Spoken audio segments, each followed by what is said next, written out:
Sebelumnya mohon subscribe channel ini dulu supaya nggak ketinggalan berita terupdate Timnas Indonesia. Mendadak gemparkan ASEAN.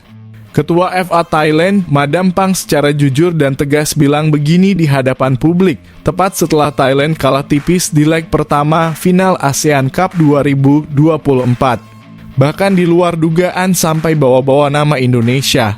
Benarkah Madam Pang singgung soal isu besar keluar dari AFF dan sepakat gabung di Federasi Besar Asia Timur EAFF? Apa yang sebenarnya terjadi?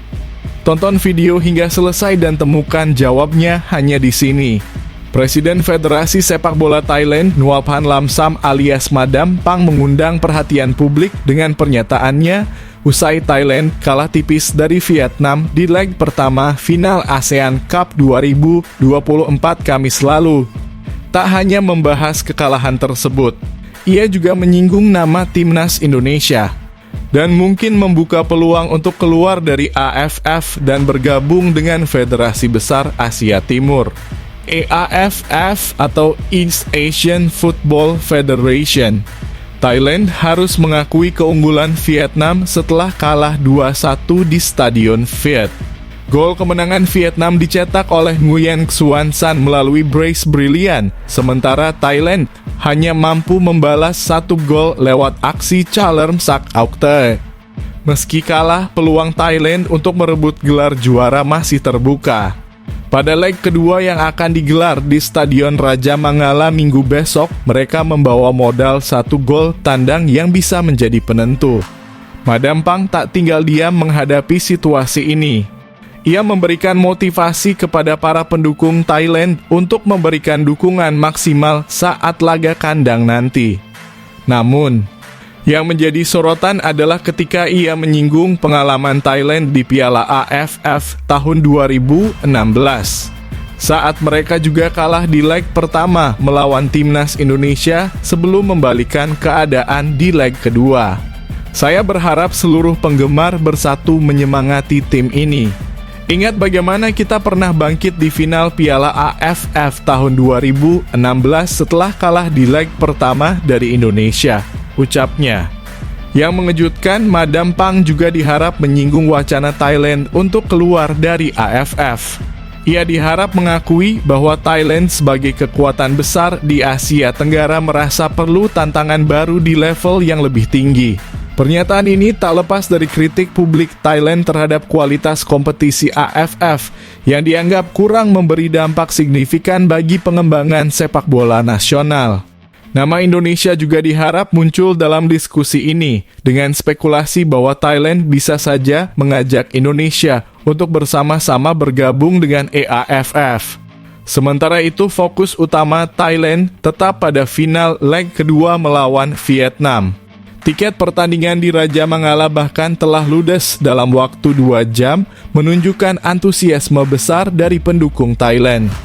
Thailand berpeluang mencetak sejarah baru dengan meraih gelar Piala AFF ke-8 sekaligus gelar ketiga berturut-turut. Apakah mereka mampu membalikan keadaan seperti 2016?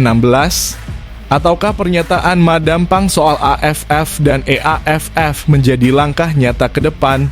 Publik ASEAN kini menantikan kejutan besar berikutnya dari Thailand dan dampaknya bagi sepak bola Asia Tenggara. Yes, alhamdulillah akhirnya gak jadi sedih. Ternyata bukan ganti pelatih, Ketum PSSI Erick Thohir punya rencana luar biasa, yakni datangkan asisten pelatih dari Eropa untuk Coach Shin Tae-yong agar membantu menyiapkan Timnas Indonesia bisa capai mimpi besar lolos Piala Dunia 2026. Ada 2 kandidat kuat yang akan direkrut, yakni Robin van Persie dari Belanda dan Park Ji-sung dari Korea. Keduanya diproyeksikan untuk pertajam lini depan dan perkuat lini tengah untuk bisa raih hasil positif di 4 laga sisa kualifikasi Piala Dunia, jadi harapanku. Di sisi lain, Menpora RI Dito Aryo Tejo berikan respon kayak gini soal pergantian pelatih Shin Tae-yong dari Timnas Indonesia. Temukan fakta bahagianya di sini. Pencinta sepak bola Indonesia diharap bisa bernapas lega. Isu pergantian pelatih yang sempat memanas kini diharap terjawab dengan kabar menggembirakan. Ketua Umum PSSI Erick Thohir diharap memastikan bahwa fokus utama adalah memperkuat staf kepelatihan Timnas Indonesia dengan mendatangkan asisten pelatih dari Eropa untuk mendampingi Shin Tae-yong. Langkah harapan ini bertujuan untuk mewujudkan mimpi besar Indonesia, yaitu lolos ke Piala Dunia 2026. Dua nama besar yang bisa dipertimbangkan sebagai asisten pelatih adalah legenda Belanda Robin van Persie dan bintang Korea Selatan Park Ji-sung. Dalam sebuah pertemuan strategis dengan Menteri Pemuda dan Olahraga RI Dito Aryo Tejo, Erick Thohir diharap menegaskan bahwa Shin Tae-yong tetap dipercaya sebagai kepala pelatih Timnas Indonesia. Namun untuk mendukung persiapan menuju Piala Dunia, PSSI diharap berencana menambah kekuatan tim kepelatihan dengan figur kelas dunia. Kedua kandidat Robin van Persie dan Park Ji-sung dianggap mampu membawa pengalaman internasional dan bisa membantu Shin Tae-yong dalam mengasah strategi serta membangun mental juara di timnas. Sebelumnya, isu pergantian pelatih mencuat setelah laporan media Italia Tuttosport yang menyarankan PSSI mengganti Shin Tae-yong dengan pelatih Eropa. Media tersebut menilai pendekatan Shin Tae-yong yang fokus pada fisik kurang sesuai dengan potensi pemain keturunan Indonesia yang berpengalaman di Eropa. Namun Menpora Dito menanggapi isu tersebut dengan bijak, menyebut bahwa keputusan soal pelatih adalah sepenuhnya wewenang PSSI. Kita tunggu keputusan PSSI. Yang saya tahu tadi malam ada rapat Exco, mungkin dibahas lebih spesifik soal timnas di sana, ujar Dito. Dito juga menegaskan bahwa pemerintah mendukung penuh langkah apapun yang diambil PSSI asalkan bertujuan meningkatkan prestasi Timnas Indonesia. Pemerintah siap mendukung semua upaya akselerasi prestasi Timnas Indonesia. Apapun keputusan terbaik, itu untuk kemajuan sepak bola kita, tambahnya. Shin Tae-yong meskipun sempat mendapat sorotan akibat kegagalan di Piala AFF tahun 2024, tetap diakui telah membawa banyak perubahan positif. Salah satunya adalah keberhasilan timnas melangkah ke babak ketiga kualifikasi Piala Dunia 2026 zona Asia, sebuah pencapaian yang sebelumnya jarang diraih. Dengan harapan tambahan asisten pelatih berkualitas dunia, diharapkan Timnas Indonesia dapat memaksimalkan potensi para pemainnya, baik yang berkarier di dalam maupun luar negeri, untuk bersaing di level tertinggi. Kabar harapan ini tentu menjadi angin segar bagi para pendukung Garuda. Harapan besar kini terpancang bahwa dengan kolaborasi apik Shin Tae-yong dan asisten baru dari Eropa, mimpi Indonesia tampil di panggung Piala Dunia 2026 bukan lagi sekadar angan-angan. Mendadak bikin gempar grup C. Di saat tim lain masih belum melakukan persiapan, di luar dugaan timnas Cina akan mulai TC tanggal 8 Januari 2025 ini. Untuk persiapan laga lanjutan kualifikasi Piala Dunia 2026, padahal laga terdekat masih akan dilaksanakan bulan Maret mendatang. Tim lain langsung bisa terkejut mendengarnya. Apa yang sebenarnya terjadi pada timnas Cina? Dan bagaimana bisa mereka sudah lakukan persiapan di jauh-jauh hari padahal liga masih berjalan? Simak ulasan mendetailnya hanya di sini. Di saat tim lain masih dalam tahap awal persiapan, langkah mengejutkan datang dari timnas Cina. Dilaporkan oleh media lokal Cina Sohu, skuad berjuluk Team Dragons akan memulai pemusatan latihan pada 8 Januari 2025. Jauh sebelum laga lanjutan kualifikasi Piala Dunia 2026 yang baru digelar pada Maret 2025. Langkah ini langsung menggemparkan persaingan di grup C, mengingat mayoritas tim lain belum mengambil langkah serupa. Dengan waktu persiapan lebih dari 2 bulan, timnas Cina tampaknya tidak ingin menyia-nyiakan peluang untuk memperbaiki posisi di klasemen. Hingga saat ini timnas Cina masih berada di dasar klasemen sementara grup C dengan koleksi 6 poin. Meski demikian, jarak mereka dengan posisi ketiga yang ditempati timnas Indonesia hanya terpaut selisih gol. Hal ini membuat Sohu optimistis bahwa Wu Lei dan kolega masih memiliki peluang besar untuk lolos ke putaran final Piala Dunia 2026 jika tampil maksimal di 4 laga tersisa. Jika mampu tampil baik di 4 laga ke depan, timnas Cina masih berpeluang besar lolos, tulis Sohu. Federasi Sepak Bola Cina CFA tampaknya tidak akan banyak merombak komposisi skuad. Pemain-pemain andalan yang selama ini menjadi tulang punggung timnas Cina dipastikan tetap mendapatkan panggilan untuk TC ini. Meski masih ada waktu lebih dari 2 bulan hingga babak kualifikasi berikutnya, susunan pemain utama timnas sudah hampir ditentukan, ungkap Sohu. Keunggulan lain yang dimiliki timnas Cina adalah sebagian besar pemainnya berlaga di liga domestik, sehingga memudahkan CFA untuk mengumpulkan mereka lebih cepat. Langkah awal Cina ini menjadi ancaman serius bagi pesaing di grup C, termasuk timnas Indonesia, Australia, dan Bahrain. Dengan waktu persiapan yang lebih matang, mereka memiliki peluang untuk memperbaiki taktik dan kondisi fisik pemain menjelang laga krusial mendatang. Bagi timnas Indonesia yang saat ini duduk di posisi ketiga, pertandingan melawan Cina pada laga terakhir grup akan menjadi penentu besar. Apakah langkah berani Cina ini akan membuahkan hasil atau justru memunculkan tekanan lebih besar? Satu hal yang pasti, langkah Cina ini menunjukkan bahwa persaingan di grup C masih jauh dari kata selesai. Semua mata kini tertuju pada perkembangan tim Dragons dan bagaimana mereka memanfaatkan waktu panjang untuk TC ini. Kejutan super spesial. Banyak cetak sejarah dan raih pencapaian luar biasa yang belum pernah terjadi sebelumnya. Media ternama Asia dengan tegas nobatkan timnas Indonesia sebagai tim terbaik ASEAN di tahun 2024, kalahkan Thailand dan Vietnam yang notabene rank FIFA di atas Indonesia.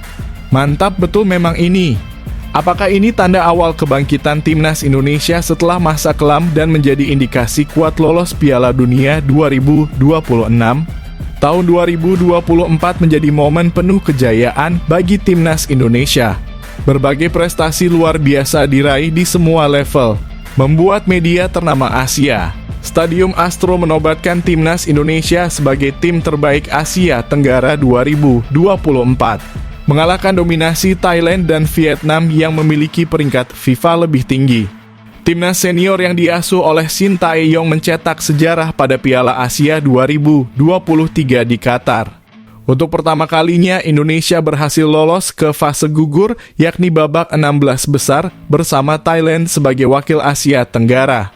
Langkah skuad Garuda terhenti di tangan Australia, tetapi pencapaian ini tetap menjadi tonggak bersejarah.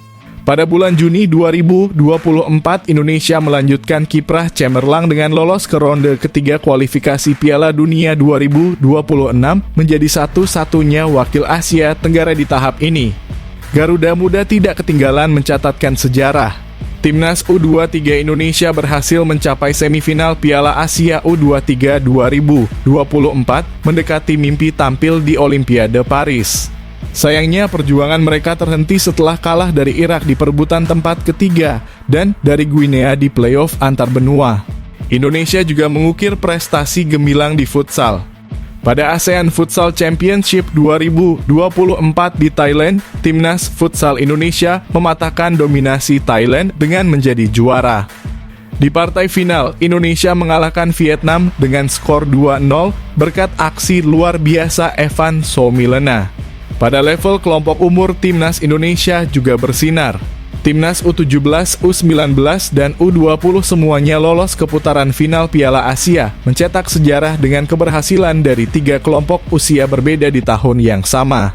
Timnas U19 bahkan berhasil merebut trofi ASEAN Cup U19 2024 di Surabaya, mengalahkan Thailand 1-0 di final. Ini merupakan gelar pertama sejak kemenangan Indonesia pada edisi 2013 di Stadion Gelora Delta Sidoarjo.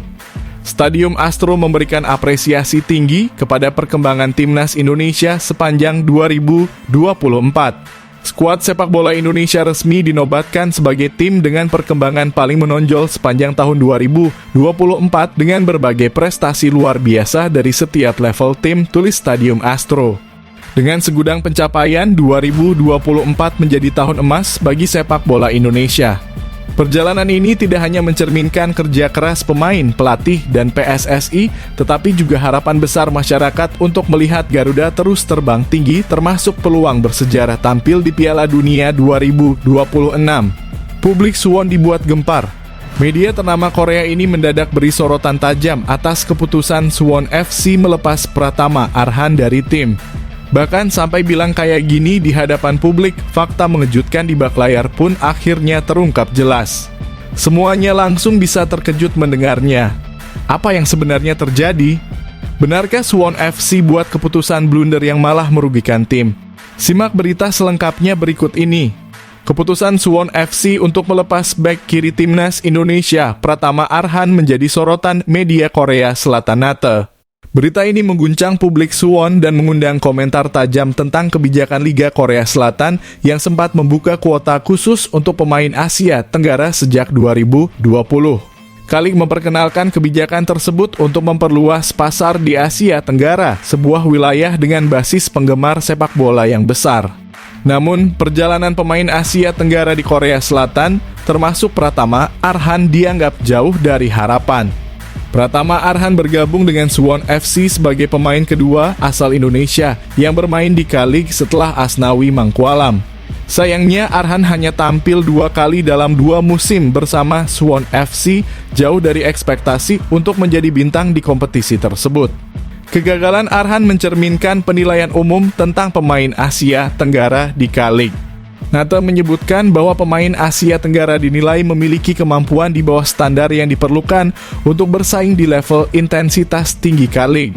Tidak ada manfaat selain pengikut media sosial. Keterampilan sebagian besar pemain Asia Tenggara berada di bawah standar dan mereka tidak mampu bermain dengan intensitas pertandingan di sini, tulis NATE. K-League tidak mendapatkan keuntungan pemasaran yang signifikan kecuali peningkatan jumlah pengikut di media sosial klub saat pemain baru bergabung. Namun peningkatan ini tidak berdampak pada penjualan merchandise atau popularitas klub di Asia